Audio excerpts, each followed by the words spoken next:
नमस्कार दोस्तों, आज की इस वीडियो में बात करेंगे नई एजुकेशन पॉलिसी 2020 की, यानी कि जिसको अभी हाल ही में 29 जुलाई 2020 को कैबिनेट ने मंजूरी दे दी है, कैबिनेट से पास हो गई है नई शिक्षा नीति। विस्तार से जानेंगे क्या इससे बदलाव आया है उच्च शिक्षा में यानी कि हायर एजुकेशन में, और क्या इससे बदलाव आया है स्कूली शिक्षा में।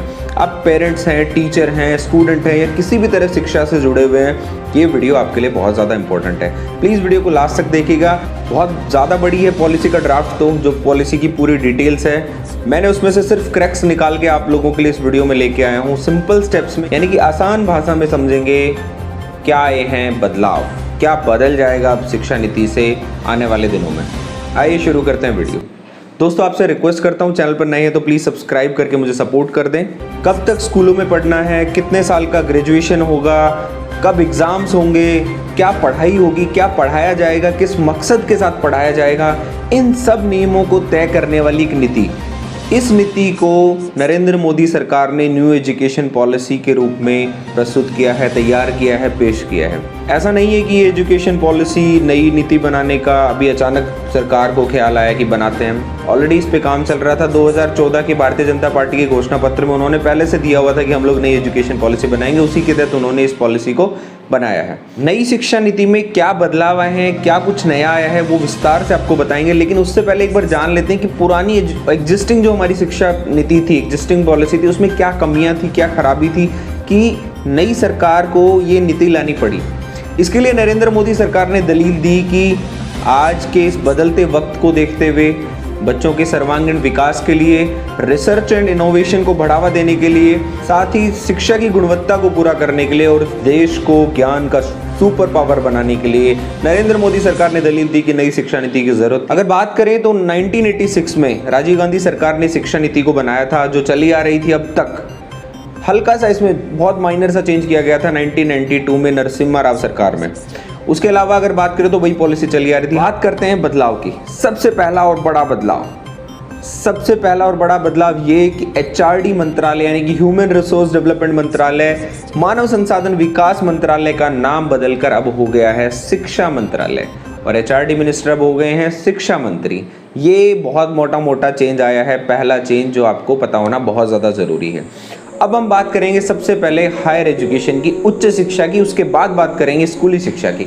उच्च शिक्षा में सबसे पहला और अहम बदलाव, उच्च शिक्षा यानी कि 12वीं के बाद की पढ़ाई में क्या बदलाव आया है। मल्टीपल एंट्री और मल्टीपल एग्जिट्स की फैसिलिटी होगी। क्या है, इसको थोड़ा सा आसान भाषा में समझ लेते हैं। मान लीजिए आप इंजीनियरिंग में एडमिशन लिया, बीटेक में एडमिशन लिया, मोटे तौर पे बात करें तो आपका मन उचट गया, एक साल बाद कोई शादी, ब्याह, फैमिली, मेडिकल इशू की वजह से आप आगे कंटिन्यू नहीं कर पाए, फाइनेंशियल इशू की वजह से नहीं कर पाए, या मन नहीं लग रहा इंजीनियरिंग की पढ़ाई में, सोचा अब कुछ और कोर्सेज करने हैं मेरे को।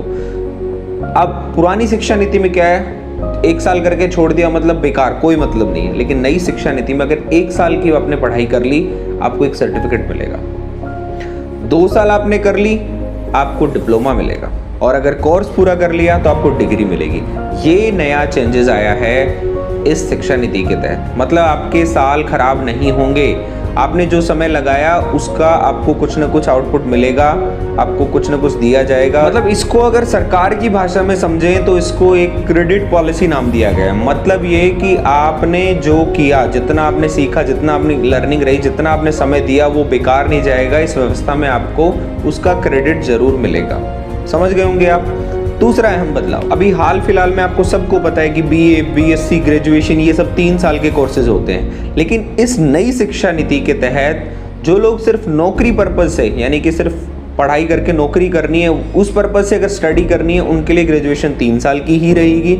लेकिन हाँ, जो लोग रिसर्च एंड इनोवेशन में आगे जाना चाहते हैं, उन लोगों के लिए 4 साल की ग्रेजुएशन प्लस 1 साल की आपकी मास्टर, और उसके बाद 4 साल की पीएचडी रहेगी। एमफिल को ख़त्म कर दिया गया, यानी कि सरकार की नज़र में मोटा माने तो एमफिल की अब कोई ज़रूरत नहीं है। इसलिए ये आपका पैटर्न चेंज हो जाएगा अगर आप रिसर्च एंड इनोवेशन में आगे जाना चाहते हैं। आपको नौकरी पर्पज से करना है, 3 साल में आपकी ग्रेजुएशन हो जाएगी। तीसरा और सबसे अहम बदलाव ये है, मल्टी डिसिप्लिनरी सिस्टम होगा। मल्टी डिसिप्लिनरी सिस्टम मतलब कोई भी स्ट्रीम चूज कर सकता है कोई भी स्टूडेंट, जिसका इंटरेस्ट, मान लो मैं फिजिक्स से ग्रेजुएशन कर रहा हूँ और मेरा इंटरेस्ट मेरा म्यूज़िक में है, मेरा किसी स्पोर्ट्स के सब्जेक्ट में है, मैं कोई भी सब्जेक्ट ले सकता हूँ। ऐसा जरूरी नहीं मेरी फील्ड का मेरे को नॉन मेडिकल है तो नॉन मेडिकल ही लेना है, मेडिकल के सब्जेक्ट ले सकता हूँ, आर्ट्स के सब्जेक्ट ले सकता हूँ, आर्ट्स वाला कोई और मेडिकल का सब्जेक्ट ले सकता है। मतलब कि ये एक बहुत अच्छी पहल है, अहम फैसला है, स्टूडेंट्स को इससे बहुत फ़ायदा हो। कई लोगों का, कई बच्चों का इंटरेस्ट रहता है कि मेरा इस पर्टिकुलर सब्जेक्ट में इंटरेस्ट है, लेकिन वो चूँकि फील्ड उसकी दूसरी हो जाती है, उसको नहीं ले पाता है। तो ये बहुत अच्छा फैसला है। इसमें आप अपनी मर्जी से दूसरे सेक्टर के कोर्सेज भी ले सकते हैं। इससे बेनिफिट क्या होगा कि जो बच्चों के एक सर्वांगीण विकास में बहुत ज़्यादा मदद मिलेगी। क्योंकि क्या होता है ना, किसी का इंटरेस्ट, रुचि वाले सब्जेक्ट अलग होते हैं, उस रुचि के सब्जेक्ट को अगर लेके वो चलेगा, साथ में पढ़ेगा, तो डेफिनेटली उसकी ओवरऑल डेवलपमेंट होगी और इससे उसका विकास होगा। हाँ, इससे आर्ट्स और साइंस का गैप जो है वो भी कम होगा। लेकिन हाँ, इसमें एक प्रावधान है कि आपके मेजर एंड माइनर सब्जेक्ट्स का रहेगा कि इतने तो आपके होने चाहिए, वो थोड़ा सा बैलेंस करके चलेंगे। इसके अलावा कॉलेजेस में एक ग्रेडेड ऑटोनॉमी होगी। इसका मतलब ये है कि अभी जो यूनिवर्सिटीज से एफिलेटेड कॉलेज हैं, अभी तक यूनिवर्सिटी उनकी परीक्षाएं कराती है, लेकिन अब इस पॉलिसी के तहत उन कॉलेजेस को भी स्वायत्तता, ये हक मिलेगा कि वो भी अपनी परीक्षाएं खुद ही करवा पाएंगे। हायर एजुकेशन के लिए जैसे कि अगर अभी बात करें, यूजीसी है, AICTE है, ऐसे और बहुत सारी रेगुलेटरी बॉडीज़ हैं। लेकिन इस नए प्रावधान के तहत एक सिंगल रेगुलेटरी बॉडी बनेगी जो सब ओवरऑल सेंट्रली पूरे कंट्री के अंदर मॉनिटर करेगी, रेगुलेट करेगी कॉलेजेस को। आगे अगर बात करें, देश भर की हर एक यूनिवर्सिटी के लिए समान मानक होंगे, एक जैसे स्टैंडर्ड्स होंगे। यानी कि अब ऐसा प्रावधान बनेगा कि चाहे वो सेंट्रल यूनिवर्सिटी हो, चाहे डीम्ड यूनिवर्सिटी हो या स्टेट यूनिवर्सिटी हो, हर जगह एक तरीके के सिस्टम होंगे, एक तरीके के सिलेबस, एक तरीके की पढ़ाई होगी। ऐसा नहीं है कि बिहार की किसी यूनिवर्सिटी में अलग तरीके की पढ़ाई करवाई जा रही है, हरियाणा में कुछ और हो रहा है, महाराष्ट्र में कुछ और हो रहा है, DU में कुछ और पढ़ाया जा रहा है। ऐसा नहीं होगा। अब एक जैसे स्टैंडर्ड से एक सिस्टम होगा, एक पैटर्न होगा, उसी के तहत पढ़ाई और बाकी चीज़ें भी मॉनिटर की जाएंगी। बहुत अच्छा फैसला। ऐसा भी नहीं होगा कि प्राइवेट कॉलेजेस मनमानी करें, प्राइवेट कॉलेजेस मनमानी फीस वसूलें। इसके लिए एक फ़ी कैप की फैसिलिटी होगी। इसके अलावा अगर बात करें तो रिसर्च एंड इनोवेशन के जितने भी प्रोजेक्ट्स रहते हैं, अभी क्या है, अलग अलग फंडिंग्स होती है, कोई, लेकिन इसके लिए एक सेंट्रल एजेंसी बनाई जाएगी, नेशनल रिसर्च फाउंडेशन, अमेरिका की तर्ज पर, जो कि साइंस ही नहीं, आर्ट्स एंड साइंस दोनों में जो भी रिसर्च के स्टूडेंट्स होंगे उनको फंडिंग करेगी। बहुत अच्छा फैसला है। तकनीकी शिक्षा को बढ़ावा देने के लिए हर लेवल पर वर्चुअल लैब्स को स्थापित किया जाएगा। ज़रूरी नहीं है कि प्रैक्टिकली आपको ज़रूरी है, सब चीज़ें वर्चुअली भी की जा सकती हैं, सिस्टम्स में, सॉफ्टवेयर्स में, उसको बढ़ावा दिया जाएगा। ये तो थी मोटी मोटी सारी बातें हायर एजुकेशन की, उच्च शिक्षा में क्या क्या बदलाव आए हैं। अब हम बात करते हैं बेस, नींव की, स्कूली शिक्षा की, उसमें क्या बदलाव आया है। सबसे पहली और अहम बात, अभी का जो स्कूली सिस्टम है वो 10+2, 10+2 का है। इसको अगर देखें अंकगणित की नज़र में, टेक्निकली एक बहुत बड़ा सा अजीब सा वर्ड लगेगा, लेकिन ऐसा कुछ नहीं है, बहुत आसान है। अब जो सिस्टम नया बन गया है वो 5+3+3+4, ये सिस्टम बन गया है। 5+3+3+4 क्या है, इसको समझ लेते हैं। पहला 5 मतलब प्री प्राइमरी की 3 क्लासेस और फर्स्ट एंड सेकंड, यानी कि सेकंड क्लास तक पहला लेवल होगा, बेसिक लेवल होगा, जहाँ पे हिंदी गणित की पढ़ाई करवाई जाएगी। सेकंड लेवल की अगर बात करें तो third, fourth and fifth class, ये आपका सेकंड लेवल होगा। थर्ड लेवल की बात करें तो 6, 7th एंड 8th आपका थर्ड लेवल होगा। और जो लास्ट के 4 हैं, यानी कि 9th, 10th, 11th and 12th, ये एक लेवल होगा जिसमें एक समान पढ़ाई करवाई जाएगी। यानी कि एक समान का मतलब है, पहले हम लोगों को +1 +2 में स्ट्रीम चूज करना होता, आर्ट्स ले रहे हैं, कॉमर्स ले रहे हैं, नॉन मेडिकल, मेडिकल, लेकिन अब एक समान पढ़ाई करवाई जाएगी 9 से 12 तक। मल्टी स्ट्रीम पढ़ाई होगी, कोई भी किसी भी तरह के सब्जेक्ट को चूज करके पढ़ सकता है, गहराई से पढ़ाया जाएगा। स्ट्रीम चूज नहीं करना, फिजिक्स वाला चाहे तो हिस्ट्री पढ़ सकता है, फिजिक्स वाला चाहे तो स्पोर्ट्स को ले सकता है, म्यूजिक को ले सकता है। स्पोर्ट्स, म्यूजिक पहले अगर बात करें, फिजिकल एजुकेशन, ये एक्स्ट्रा सब्जेक्ट्स में आते थे, अब एक्स्ट्रा नहीं, मेन सब्जेक्ट की तरह इनको लिया जाएगा, एक्स्ट्रा सब्जेक्ट की तरह इनको ट्रीट नहीं किया जाएगा। से 6 साल के बच्चों के लिए अलग से एक पाठ्यक्रम तैयार किया जाएगा, जिसके लिए उन्हें ट्रेन किया जाएगा, खेलों में उनको सिखाया जाएगा। इस तरह का इस नीति में प्रावधान है। कक्षा 6 से ही वोकेशनल कोर्सेज को स्टार्ट किया जाएगा, यानी कि स्कूलों में ही कक्षा 6 से ही वोकेशनल कोर्सेज स्टार्ट हो जाएंगे।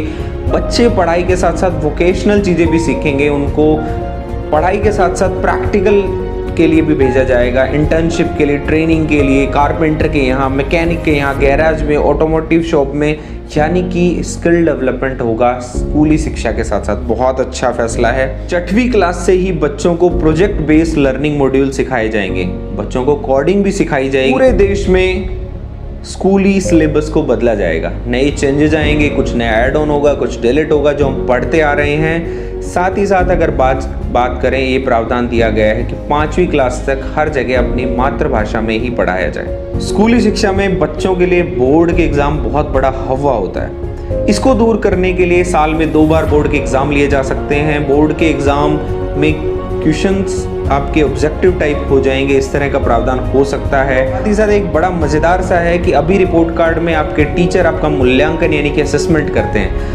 अब नई शिक्षा नीति में ये प्रावधान आएगा कि आपके लिए एक एक्स्ट्रा कॉलम होंगे जिसमें आप स्टूडेंट अपना खुद का मूल्यांकन खुद करेगा, अपने आप को एसेस करेगा। और बड़ी मज़ेदार बात है, आपका सहपाठी यानी कि आपका दोस्त भी आपको मूल्यांकन करेगा, वो भी आपको एसेस करेगा, उसका भी एक कॉलम रहेगा। बड़ी मज़ेदार सी बात है। मतलब सोचो, आपका दोस्त आपको नंबर देगा, कितनी बड़ी बात है। स्कूल से निकलने के बाद हायर एजुकेशन के लिए अब सेंट्रली एग्जाम होगा। इसके लिए एक कॉमन एंट्रेंस एग्जाम लिया जाएगा। नई शिक्षा नीति अंधेरे से प्रकाश की ओर लेकर जाएगी आज के इस आने वाले शिक्षा के युग को, ऐसी हम कामना करते हैं और उम्मीद करते हैं कि ये नई शिक्षा नीति हमारे बच्चों के सर्वांगीण विकास में बहुत ज़्यादा मददगार साबित होगी। आप देख रहे थे दीपक टॉक्स, देखने के लिए बहुत बहुत धन्यवाद। कंटेंट पसंद आया हो तो चैनल को सब्सक्राइब करके मुझे सपोर्ट कर दें। जल्दी आपके लिए अच्छा कंटेंट मैं इसी तरह से लेके आता रहूँगा। बहुत बहुत धन्यवाद, शुक्रिया, थैंक यू।